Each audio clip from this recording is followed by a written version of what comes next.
partners that we had this week, and even more importantly, our students who made the trek from all over New England to be here to present their posters, and then, of course, our awesome panelists who have been presenting all week. So my name is Amanda Collmore. I'm the TIDC Education and Outreach Manager, and I'll be moderating this session on engaging our future workforce, real life practice and implementation. The session will begin with 3 presentations. Upon completion of them, we will hold a Q&A session for the audience. The first presentation is Maine Construction Academy Workforce for the Future, given by Kelly Flagg, the Executive Director of the Associated General Contractors of Maine.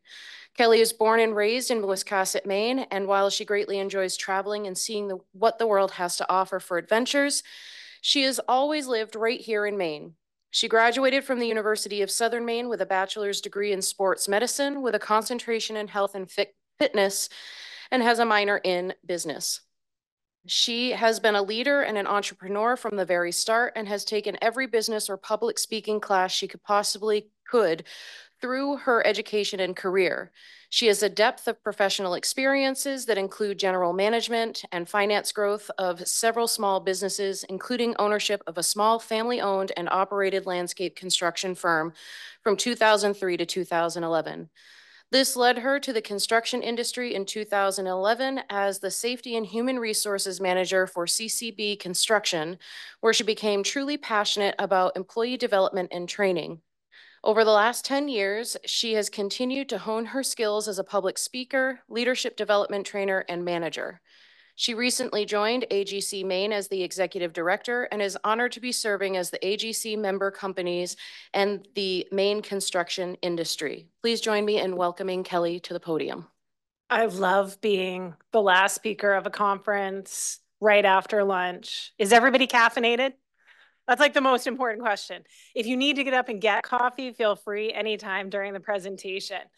So it is my absolute honor to be here. We've heard a lot of really exciting scientific innovations over the last couple of days.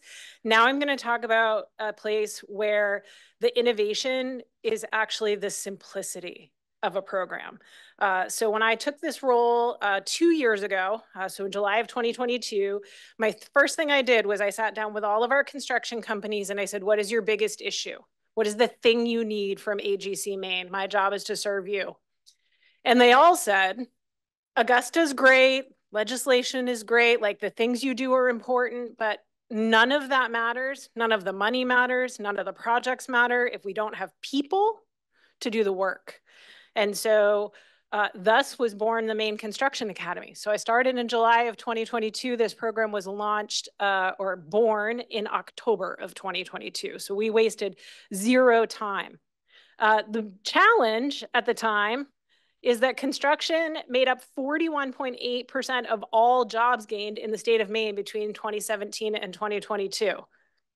Now, I sat here in this very room about 10 years ago and heard a presentation about our aging workforce and the number of people that were going to retire in approximately those same years. And we were told at that time that we were going to have a significant issue with our tradespeople and our engineers, and that there was a hole. And we all knew it was coming 10 years ago. So the other thing that happened is construction job growth grew at 12% compared to the overall in the US of 8%. So in Maine, our construction workforce is actually growing. So when people say there's a lack of workforce, we actually have more construction workforce than we've ever had, but we have more work to do than we've ever had.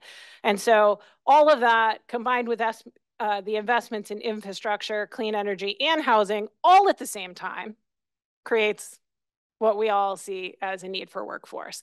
Now, don't take me wrong. I do not mean we should not be investing in these things. It just means we also need to invest in people, right? All of these things are important.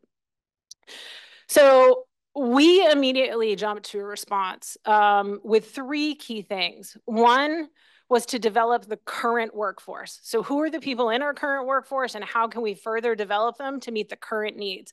I listened to people talk today, it became very clear that even at the craft level, we have to further develop the skills of our construction workforce to meet the new engineering demands, to meet the new demands of the actual designs. We also need to engage those who are ready to work right now. And where do we find those? We know unemployment is super low. So I had to think about where are people that might want to work in construction and how do we engage them in working with us? And then the third piece, which is the one we're going to talk the most about today, is how do we spark the interest in the next generation of students, a group of individuals who have been told for the last 10 to 15 years that college is the only way to go. Now, there's nothing wrong with that. There is nothing wrong with a post-secondary education, but we already know that 30% of the students on the day they graduate from high school know they're not going to college and have no idea what they're going to do for work. So there's people out there. We just need to find them. By the way, all of these photos in this presentation are photos we took ourselves from our program. So please take the time to notice what's happening. So we built a pre-apprenticeship program. The purpose of the program was to spark interest in youth and then also to connect them to the actual employers that they may work for in the future, so that we created a connection and an interest, and that they had some idea of what they needed to do over the remainder of their high school if they weren't currently graduating to get to that place when they left. So each program is a very specifically built partnership. And this honestly is one of those things where I say the innovation is in the simplicity of the program. Every single thing I'm talking about already existed. I didn't create anything. All we did was we took tools that were already available and we wrapped them up in a package that people could understand. AGC Maine is the partner representing all of the contractors. So what we bring to the table is 250 contractors across the entire state of Maine who all want workforce. They also, by the way, all have skills and they all have things they can teach people. The second thing was a local education provider. So instead of building some big fancy building with the AGC logo on it and spending millions and probably billions of dollars in today's construction world, we decided we'd use facilities that already existed. So we partner with a CTE program, a local high school, or a local community college as a host. And then we partner with a local workforce service provider. So for those of you who don't know what that is, federal funds come into this state every single year to be used for furthering workforce. That means there's money available to pay on-the-job training wages. There's money available to pay for training. There's money available to support transportation. So we engage the local service provider to make sure students had support. So we created a 20-day program. It's 50% classroom, 50% experiential. We know that future craftspeople don't prefer to be in the classroom. So we decided, let's not leave them in a classroom. Let's put them in the classroom for the minimum amount of time for them to gain credentials, and then take them out in the field and let them learn things. And then they have somewhere between 6 to 10 craft exposure days where they're with real contractors on real job sites doing real things. So it's designed for youth between 16 and 20 for our youth programs. We did this year also run a couple of adult programs, which were for ages 18 plus. And then some special population cohorts. So what I mean by special population is we ran our first program for purely Lingala speaking individuals down in the Saco area. We were approached to help them. There were 20 individuals who had received work authorization and that were interested in construction. And so we put together all of the pieces to teach them. Here's the results, guys. This is so exciting. And so in 2023, which was the first year we ran the program, we ran it in 4 places. We had 104 applicants. We selected 50 across the 4 programs. We had a 99% completion rate.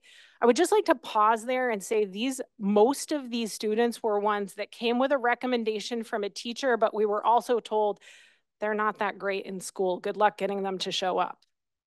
They showed up at 8 o'clock in the morning in the summer, every single day. And in order to complete, you could only miss 1 day out of 20. And it could not be the day you were learning OSHA. It could not be the day that you were doing first aid and CPR. So that meant you had to be there for at least those 3 days in order to receive your certifications. We still had a 99% completion rate. We issued 213 certificates. In 13, we shared 13 different crafts, and we had 12 employers involved. We decided very specifically that we were just going to blow it up this year. Now, if anybody looks at those numbers and thinks I was crazy, I have 2 graduation ceremonies left for this year. And yes, I may have had some big aspirations, but we have done it. We, in 2024 to date, have run 15 programs, 283 applicants. We had 155 students. We are still at almost a 98% completion rate. I was really surprised by that. I thought that's going to change. The broader our base of students goes, the harder that's going to be. You'll see a map in a second of where some of these programs were. They were not always easy for our students to get to, especially when we're talking about Holton and Caribou and some of the further places away.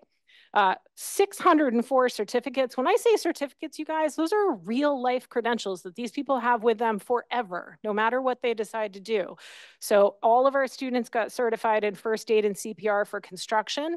They all got their OSHA 10 certification, and they all got something called an NCCER core badge, which means they were taught construction math, print reading, hand tools, power tools, some sort of a basic woodworking project as part of that certification.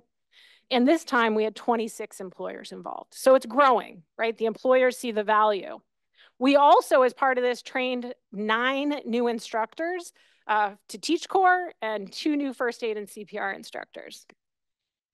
This is what we did.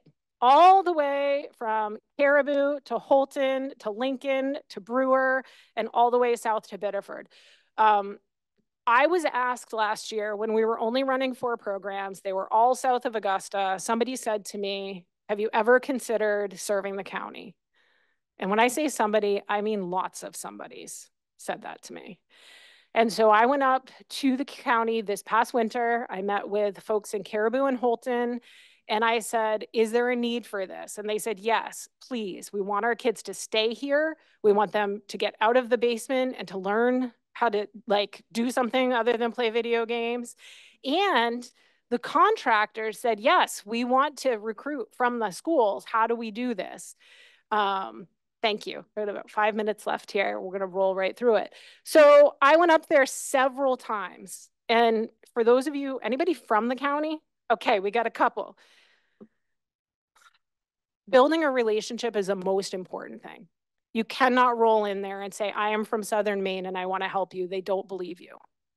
So I went up there a lot and I met with people a lot. And I sat and I had coffee and I had donuts and I walked around their shops and their jobs. And at the end of the day, we were able to run both of those programs incredibly successfully. I'm so proud of that because that time and investment is something that I felt like not many people have done for them.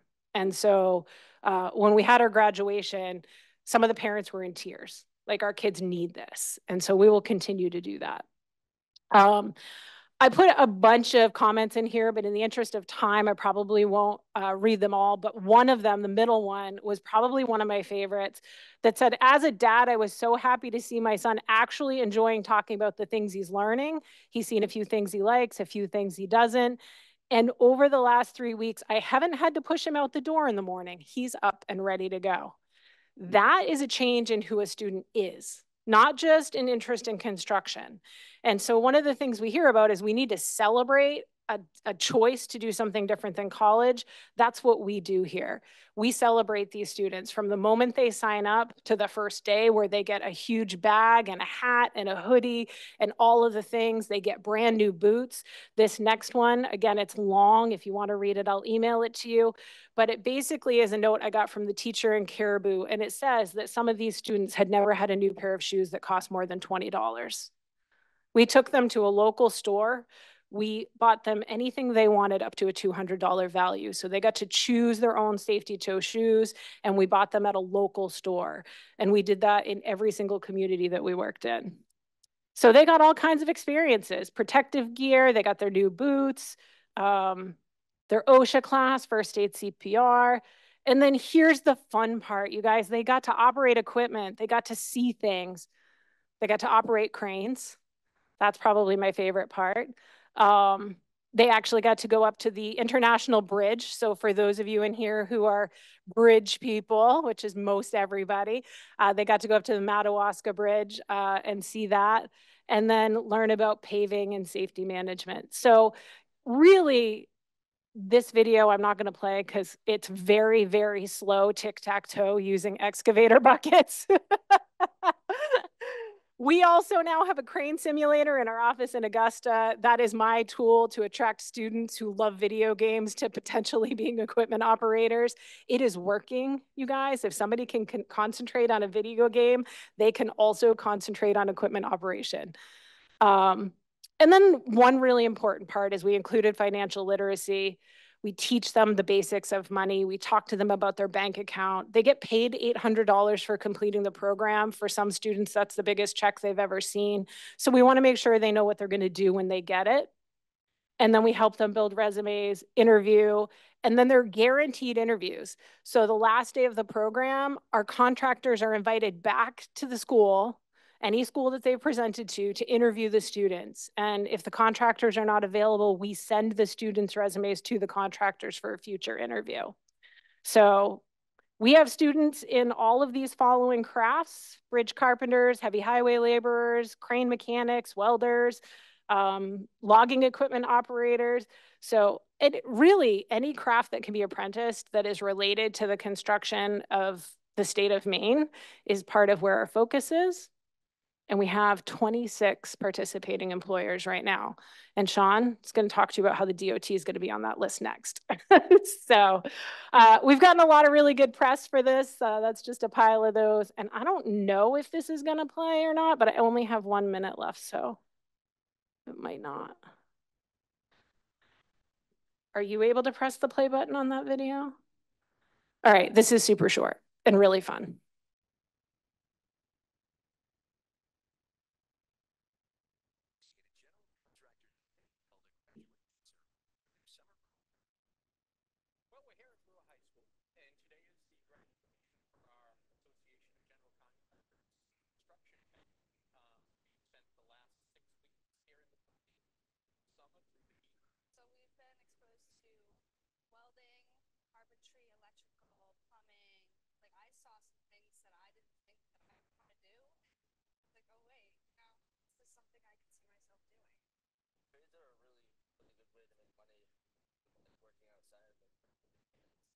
Events like this help the construction industry grow and expose the students to other trades. We can be a stepping stone in their career path of becoming an electrician, plumber, getting into the HVAC industry, or even staying with us in our self-performance, building foundations, masonry, fire stopping, things like that. I have gotten all my certifications.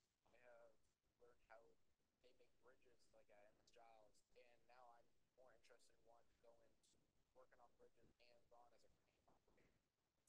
Opportunity of a lifetime. Being a woman and being the only one out of all boys, it's like, oh my God, like now I can start my future. I can travel and start a family and, maybe one day buy a house. It's exciting. The growth I've seen in the last 6 weeks from these young people is tremendous compared to the lack of growth that I saw over 4 years.